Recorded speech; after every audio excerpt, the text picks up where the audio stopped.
Hi everyone, hope you're having a good day. Welcome to Into the Flames. What we're going to do today is I just want to do a quick tutorial about realistic pumping. We've been called to a mailbox fire, so we'll attend to that call.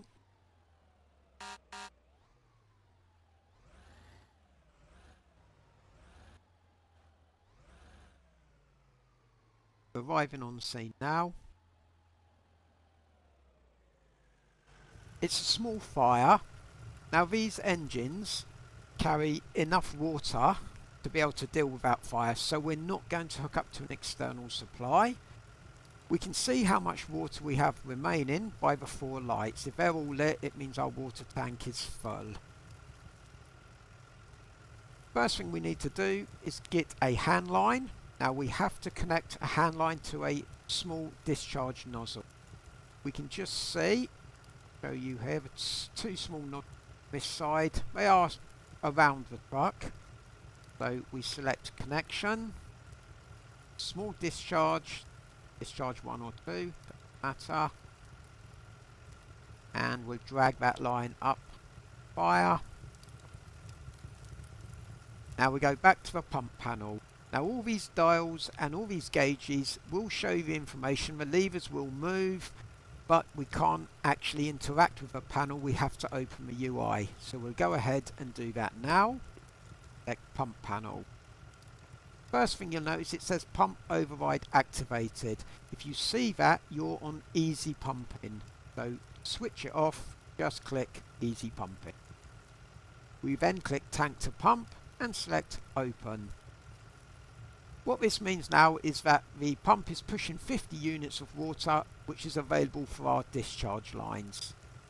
Every hand line requires at least 120. We can go over 120 for each hand line, but it won't put the fire out any quicker. It will just waste water. So we'll go to 120. We then select our discharge line and we click it. Now there's 10 clicks and each one opens 10%. So to get 120 we open it all 10 clicks, so it's fully open. And you can see water discharge is equal to the pump. What if we wanted to run 2 hand lines? Well, we would need 240 units on the pump. We turn it up and we have to reduce discharge 1 to half, so it goes back to 120, and that leaves the second discharge line we can bring up to 120. And again, you notice the water discharge figure is not exceeding the pump. What happens if it does? Well, the pump will overheat. How do we know that's happening? This light here, number is flashing, and you'll notice there's a bar in the pump UI which is slowly climbing up. If we don't do anything, the pump will overheat, it will reset back to idle, and basically all the hose lines will stop working. We'll just let that happen.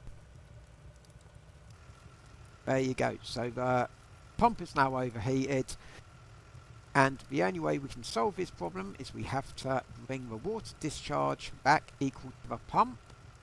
Straight away you can see the temperature begins to drop.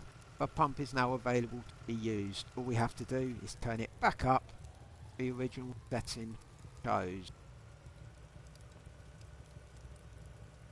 That all we need to do now is just put fire out.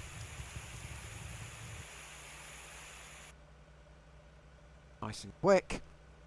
To put everything back, in order to make sure everything's done in the correct order, what I like to do is go into the pump panel and start reverse. So the first thing I will do is shut all my discharge lines.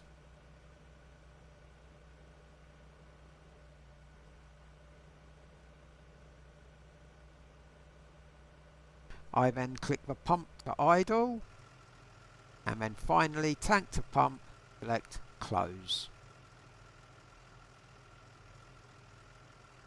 I can then put back the connection, select discharge 1, and it it back. You can put the lines back when they are still charged. You can select the lines while they're still charged. The game won't object to you doing that. And that's it, we're ready for our next call. You can see, putting that small fire out, it's only dropped one light off our water. There's probably still over 75% there left. At this fire, it's obviously a much bigger fire, so we're going to want to connect to an external water supply.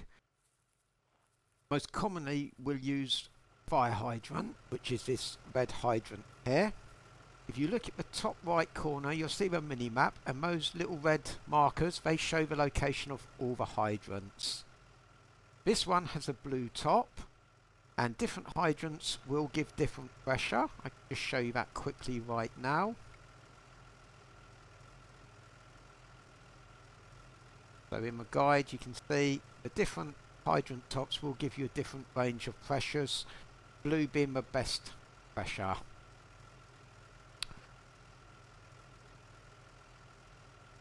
So there's two ways we can connect to this hydrant. The easiest way is while we're in the vehicle, simply press the J key and that will connect you straight to the hydrant and it will switch the hydrant on.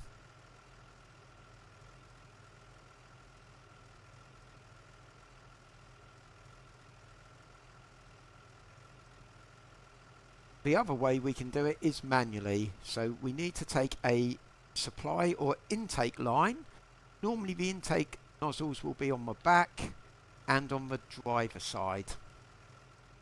So we select our connection, select the intake supply line.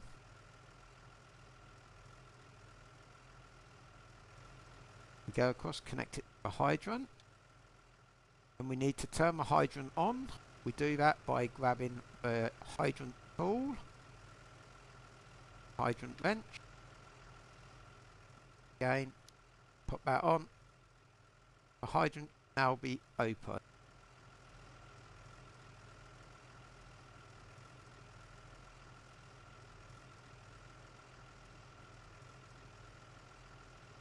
So that actually opened from earlier.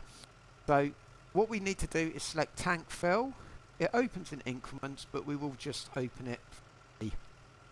And that's given us 950 units of water. We can't exceed that. So we can open our discharge lines exactly as we did before. They open in increments. Right up to 950. If we go above 950, our pump will start to overheat as I showed you. Now one problem we have here is if we select that discharge one twice, that's given us a pressure of 190. That means a firefighter using the hose will not be able to move around while spraying the hose. They will have to keep stopping the hose and then moving. That's a lot of water through one pipe. So how can we control that? Well, what we do, we go tank to pump, select open. Then we increase the pump to the maximum discharge we want from each nozzle. So if I put 120, you'll now look and see when I open the discharge it'll only open to a maximum 120. We can exceed the pump value. You can see the water discharge has exceeded the pump value. As long as it doesn't exceed the water intake, that's fine.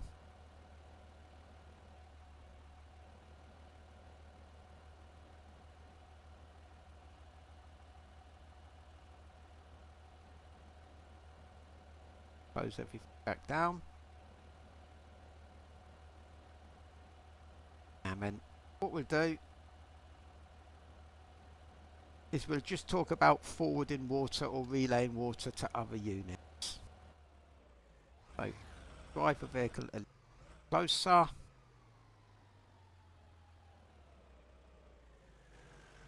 And then what we'll do is relay water to that ladder truck. So to relay water we need to use a large discharge. You can see two of them here, they're the larger nozzle.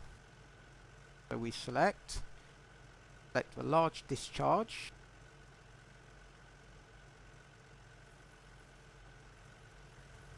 And it connects to the intake of the vehicle you're supplying water to. So this one we connect to the driver intake.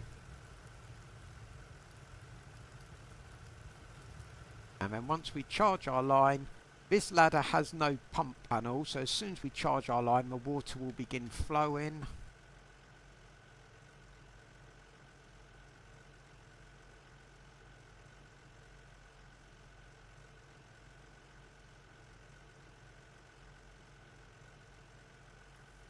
There you can see the water immediately begins to flow through the nozzle on the ladder.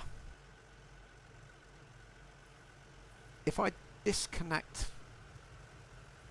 this and just show you connecting to an engine, again I'll connect into the driver intake of the engine. Right.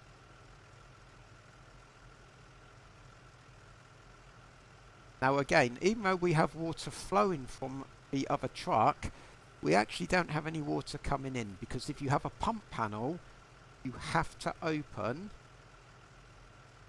the tank fill. So it acts exactly as if this vehicle was connected to a hydrant. There we go, we have water intake.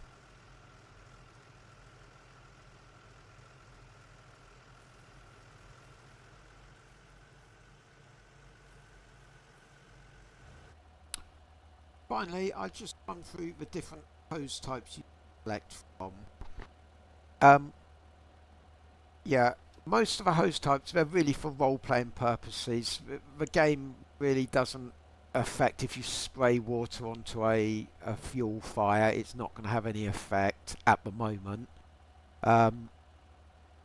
So the first hose, the most common one we use, is what we call the combination hose. So it's a straight stream, and then if you use your mouse wheel, it switches to a fog pattern. This actually can be useful if you're just trying to put out the wooden structures, the burning embers. It has quite a wide area, so it will effectively put them out. This one is the straight smoothbore nozzle, and basically it's the same without the combination, so there's no fog pattern option on this one, so I rarely use it. This is the foam nozzle. So if you're role playing, you would use this on fuel fires or chemical fires. And this is the splitter. I rarely use this one because normally there's enough nozzles for enough firefighters. But what you can do is you can go to the truck and you get yourself a hose pack.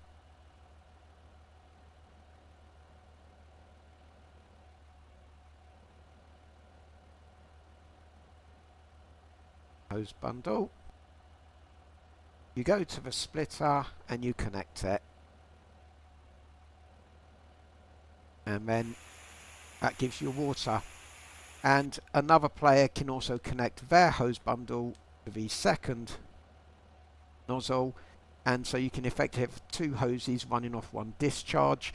But remember, you will need at least 240 pressure to run both hoses simultaneously. Okay, that's it for this video. I hope you've enjoyed it, and yep, any comments or suggestions please leave below. Thank you for watching. Have a great day.